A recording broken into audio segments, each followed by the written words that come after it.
Let's say the only hope we have is that in this election, the common real Egyptians, the enlightened Egyptians, will go out there and vote for the liberal, for the secular, for the civil society. Naguib Sawiris is one of Egypt's richest, multi-billionaire involved in everything from cell phones to hotels. He also cares about his country. In fact, he was an intermediary between protesting students and Hosni Mubarak during the early days of the Arab Spring in January. Sawiris had great hopes about what those days would bring. But when we sat down late last week, even before the latest bloody riots Cairo's Tahrir Square is seeing now, it was clear his mood had changed considerably.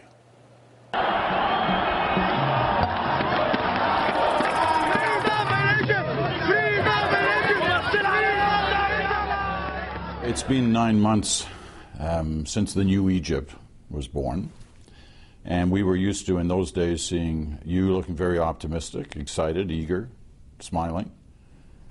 Hasn't been so much of that lately. What's gone wrong? Well, the biggest mistake was that the young people who did the revolution, with a lot of good intentions, left the scene. And the scene was then hijacked by religious activists, I want to call them extremists. All the good notions, the good principles, the fight for freedom and let's say the happiness of getting rid of a dictatorship now is compensated by the fact that we are worried from a new type of dictatorship, a religious one, So there is no more smiling, I would say. And is it irretrievable? Has it gone too far? It's not done yet. I mean, we have the elections coming up in 2 weeks, but... you don't sound very optimistic about it. You can't be, because, if you take the mathematics, I mean, we're all the liberal parties, we are newly born, 6 months old, and we're getting into a fight against a coalition of religious forces that have been in preparation for that day for 8 years. They are well organized, well funded from Qatar and Saudi Arabia. We are coming 6 months old. We are not funded at all. We have very limited resources, and we are supposed to go. You've got lots of resources. You're not. Well, I cannot pay the bill for the whole country on my own.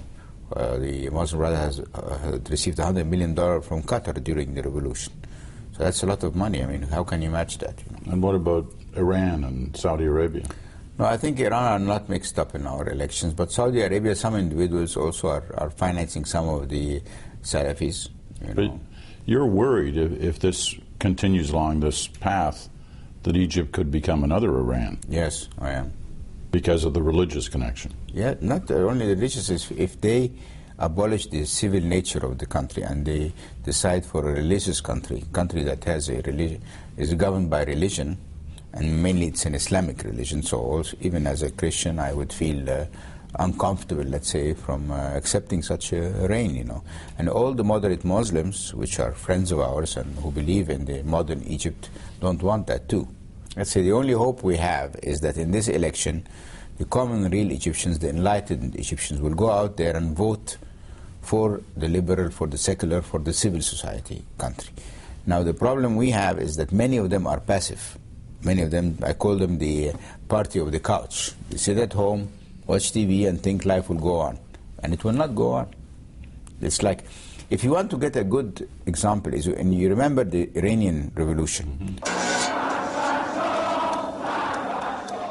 It was not done by Khomeini and the fundamental. It was done by many young people, many youth, leftists, from the left, from communism, socialist, even moderate, who were against the Shia for their precautions and for the torture and for the corruption, same issues, okay?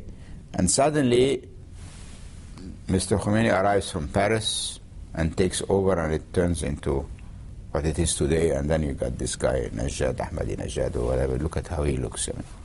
So I'm sure all the Iranians did not expect that to happen. So, and the West is watching. It's not really active. It's just like sitting there and watching. I mean, but the others are acting. What do you want the West to do? They could have supported the liberal parties. They have done nothing to support them.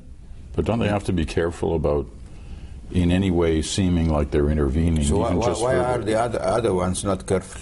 Why can Qatar do that and Saudi Arabia, and you have to be careful? Either you prevent them from doing what they're doing, or you don't be careful. Take us into the world after the election for a moment. If a Muslim Brotherhood party wins this election, is there room still in that Egypt for you? We will fight till the end. But what do you mean by fight? We will be in the next parliament, even with a minority. We will be in the opposition. We will mobilize the Egyptians, the free Egyptians, to fight for the neutrality and the civil nature of Egypt. We will not surrender to a religious state. So they win, they don't win, we will be there and we will be continuing our fight. You know. But continuing the fight in a democratic fashion? Of course. I mean, you would respect the election outcome. We have to. As a Democrat, we have to. You had connections with the Mubarak people. You knew Mubarak. You talked with Mubarak. You were a part of the kind of intermediary force during the negotiations in his last days. Do you think, looking back now, it was a mistake? No. The problem is that actually it is the Mubarak to blame to what we are in today. Because he had not allowed, during his reign, liberal people like us, advanced young people, to have a different voice than the National Party they had. So while the Muslim Brotherhood operated underground, were completely organized, had their branches, had their finances, had their infrastructure ready. So when the day came for the competition, they're much more stronger. Or what they used to tell us, well, if you don't take me as Mubarak and my party, you will have to end up with these people. So what kind of a choice is that? There must be another choice, you know. So people like me who were not in his party, who did not like the party, who did not approve of the succession theory of his son, were lost. We had no party. So when when the revolution came, we thought after that you know, everything will go the right way, and the right way would have been to write the constitution first, to make sure that the civil nature of Egypt is maintained, then to have the election of the presidency, so we have a president, we don't have to have the military ruling, and then we do the elections for the parliament. So well, help me understand why people like Mubarak. We saw Gaddafi, who was certainly no friend of yours, or anyone you had any respect for, next door, in Libya, being shot in the head after being trapped in a sewer. No, that's exactly a criminal. That's a criminal act. Even no, but what I'm trying to understand is why don't people like that get it in the final days? How can they not see what's happening in their country? Because for 40 years, 30 years, they live in a completely different sphere. Everybody's scared from them. Everybody smiles in their face. Everybody does whatever they tell them, even if it's wrong. How would you ever think like that? You get disengaged from the reality. Well, the best example is even now, if you look at Bashar al-Assad, for example. I mean, he definitely, he gets the Oscar. He sees what happened in Tunisia. He sees what happened then in Yemen.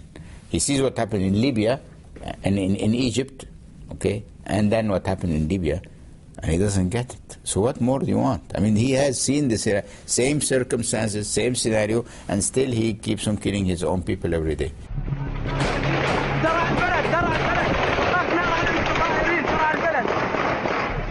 Will it be the same outcome? Definitely, no doubt. Look, there's a very simple rule. The minute the blood of your people has been spilled on the ground, you're finished. The only salvation you have is to prevent that from happening. If you keep on doing that, you sign your own death. Even without the help from outside forces? Even without the help. It will cost more, there will be more victims, but the result is inevitable. Because the more you kill, the more anger you drive in many people. I understand that. I get that. But I've also heard you express at times that to topple somebody like Assad, to topple a regime like that, it would need help from the outside. No, man, not maybe the outside, but maybe the army itself will get dismantled. Because like in Libya, some of the army fractions left, and they formed the military resistance, and that could be the start. That's why, they have found many graves in Syria of officers being shot. It's like when they tell them shoot the people and they don't shoot, they start shooting on them.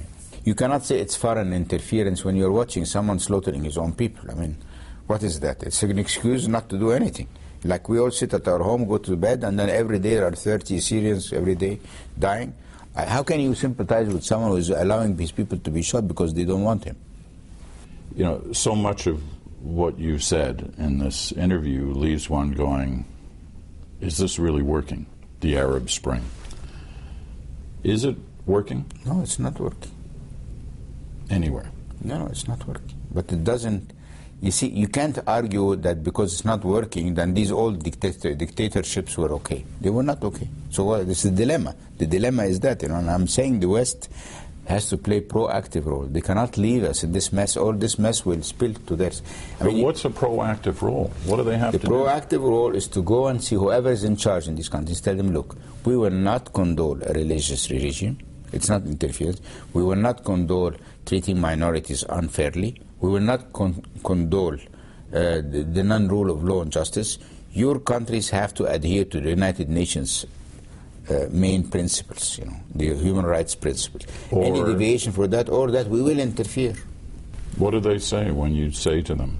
Because I know you talk to governments, Western governments. They don't say anything, and they don't do anything. How much time do they have to do something? Not very much time. Too little, very little time. And I'm not telling governments go and bring your armies and interfere. I'm just telling them is you need to be proactive. You need to monitor the situation. You need to try and help rebuilding these countries in a democratic way, not to leave it drift. You know, equality, right of freedom of speech, right to get any job they are qualified for, not based on their race or religion.